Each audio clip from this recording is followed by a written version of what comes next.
Ole Romeni selangkah lagi menjadi pemain timnas Indonesia. Wow, ini kita dapatkan berita langsung daripada Pak Erick Thohir yang mengatakan bahwasanya proses naturalisasi pemain asal Medan ini tinggal sedikit lagi, yaitu tinggal mengambil sumpah, guys.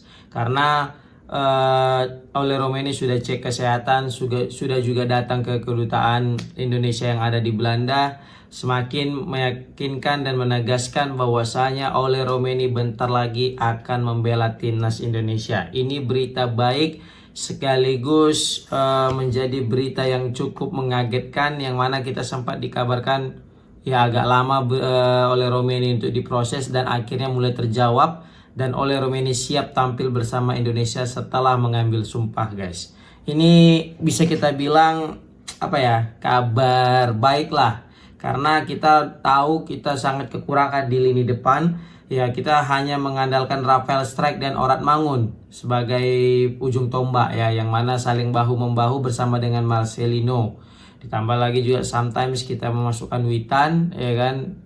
Jadi bisa kita bilang dengan masuknya Ole Romeni ini jadi lebih fleksibel permainan kita, tidak monoton. Apalagi dengan masuknya pelatih sekelas Patrick Kluivert, dijamin ini bakal menjadi gacor sih kita bilang, ya kan. Dalam arti kita tidak lagi memainkan pertandingan yang defensif, tetapi lebih cenderung kepada ofensif. Nah, di sini menarik nih melihat formasi apa yang akan diturunkan daripada pelatih Patrick Kluivert. Kalaupun memang nanti Orat Mangun memang harus out ya kan menghadapi Australia, kayaknya nanti posisi itu akan lebih tepat kita berikan kepada antara dua.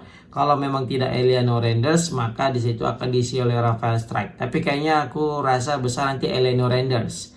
Nanti Elino Renders di sebelah kiri menggantikan Orat Mangun, dan nanti di sebelah kanan ada Rafael Strijk, dan di tengah nanti sudah ada menunggu Ole Romeni. Karena kita tahu formasi kesukaan daripada Patrick Kluivert ini adalah 4-3-3. Nah, tiganya ini yang di lini tengah ini menarik untuk kita bahas.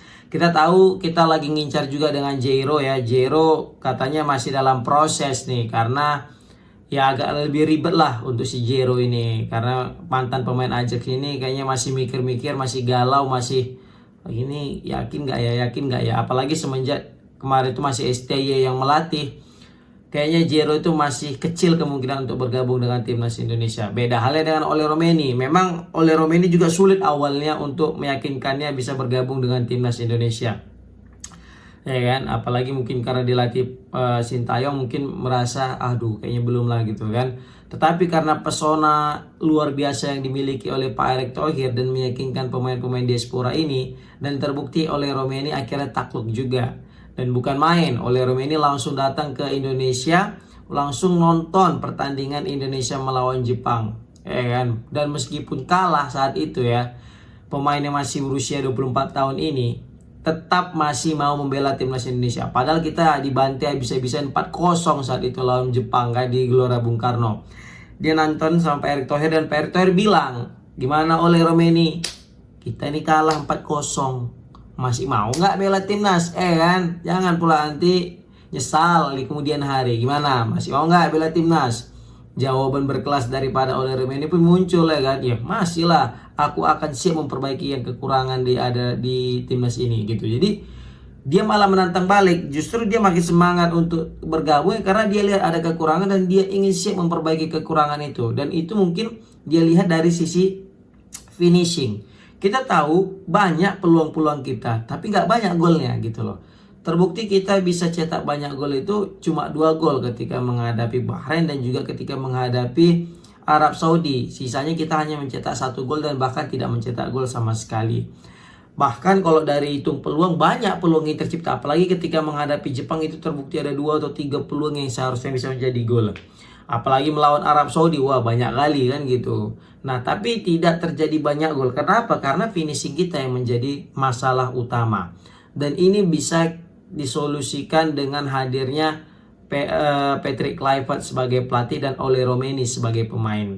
Kita tahu Ole Romeni juga pemain yang lumayan gacor ya. Kalau misalnya aku lihat dari IDN Times ya, sumbernya di situ mengatakan berdasarkan statistiknya, dia itu per Maret 2024 ya, Ole Romeni itu telah bermain sebanyak 177 kali dan sudah mengemas 39 gol dan 15 assist sepanjang karir sepak bola profesionalnya. Jadi kita tahu lah kawan ini kan mainnya itu tidak hanya di FC Utrecht yang kemarin kita ketahui, tapi juga sempat bermain di beberapa klub ya, seperti Nijmegen, baru juga Willem II, baru juga Emmet. Pokoknya dia banyak bermain pindah-pindah klub hingga akhirnya klub terakhirnya itu adalah FC Utrecht sebelum pindah lagi ke Oxford United, yang mana dikuasai oleh sahamnya itu dikuasai oleh Bapak Erick Thohir dengan backry ya kan.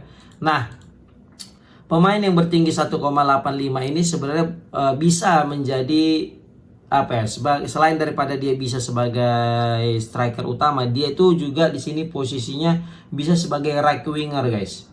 Jadi right winger, bahkan katanya di sini memang dia bermain sebagai right winger bukan sebagai striker utama gitu. Nah, tapi kayaknya beliau juga bisa ditempatkan di striker utama, Rafael Strijk lah yang mungkin sebagai right winger, atau sebaliknya Rafael Strijk tetap kita buat sebagai man of target, tapi nanti di sayap kanan itu mungkin bisa diisi sama Ole Romeni. Ini berdasarkan dengan dari transfer market ya guys ya. Kemudian juga dia sudah mengecap bermain di Belanda tetapi di kelompok umur guys. Bervarian ya, dari U15, 18, 19 hingga 20 dia sudah melakoni laga ya di timnas Belanda. Tapi belum pernah mempunyai caps di timnas Belanda senior.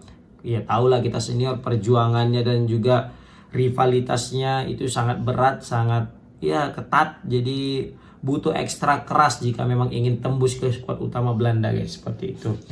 Dia sudah mencetak 1 gol ketika bermain di under 19 ya. Sorry guys. Oke. Nah, ini juga bakal memperbesar peluang timnas Indonesia untuk meraih kemenangan ketika menghadapi Australia. Memang kita tahu lawan Australia ini nggak mudah, tapi dengan hadirnya Ole Romeni entah kenapa semua terlihat lebih indah gitu ya kan. Apalagi kita kehilangan Ragnar Oratmangun yang keakumulasi kartu. Dengan hadirnya Ole Romeni ini kan seperti udah hilang, patah tumbuh hilang berganti gitu ya kan. Udah patah si patah si Oratmangun, muncullah Ole. Jadi kita tidak kehabisan amunisi. Bahkan kita pengennya Jero juga segera merapat gitu bersama dengan timnas Indonesia gitu kan, untuk menemani Tom Hai. Kalau misalnya kan 4-3-3 tuh formasi idaman daripada Patrick Kluivert. 3 lini tengah kita itu jika diisi sama Jero, Ivar Jenner dengan Tom Hai, udah fix 3 poin bisa itu lawan Australia di Sydney nanti. Tak kenapa aku mikir gitu. Tapi kalau misalnya kita masih belum mendapatkan Jero, kayaknya 1 poin udah realistis lah menurut aku untuk mendapatkan poin di sana ya. Tuh kalau di lini pertahanan, wah kita mewah guys. Ya kan, dari back kita itu mewah. Kalau kita pilih 2 center back terbaik pasti Miss Hilgers dengan Bang Jai. Ya kan, sebagai 2 back termahal kita. Sebelah kiri Verdonk dan sebelah kanan mungkin bisa jadi Kevin Dix. Nah, di sebelah kanan ini banyak lagi opsi. Bisa lagi nanti Kevin Dix, bisa lagi nanti siapa namanya?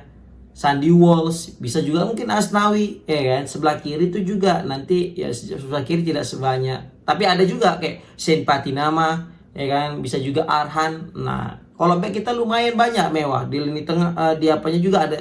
Di center back kita udah ada Justin Hapner, kita juga ada Rizky Ridho, Jordi Amat, yang mana ini selevel gitu ya kan, beda-beda tipis gitu. Tapi kalau di lini tengah dan lini depan ini yang langsung jomplang, ya kan. Ya paling kalau di tengah masih ada Lenatan. Tapi kalau di lini depan, nah kita habis. Langsung pemain-pemain langsung beda kualitasnya gitu. Kita tidak mendiskreditkan pemain lokal kita, tidak. Tetapi mesti kita akui pemain-pemain diaspora kita itu masih jauh lebih unggul daripada pemain lokal kita. Nah, ini menjadi PR tersendiri bagi pemain lokal kita sebagai motivasi untuk meningkatkan lagi kemampuannya dan bisa menyamai level pemain diaspora kita ini. Wah, oke, komen di kolom komentar gimana pendapat kalian guys tentang proses naturalisasi Ole yang semakin dekat dengan jersey timnas Indonesia dan semakin besar berpeluang untuk main bersama timnas menghadapi Australia. Tinggal sumpah guys. Assalamualaikum warahmatullahi wabarakatuh.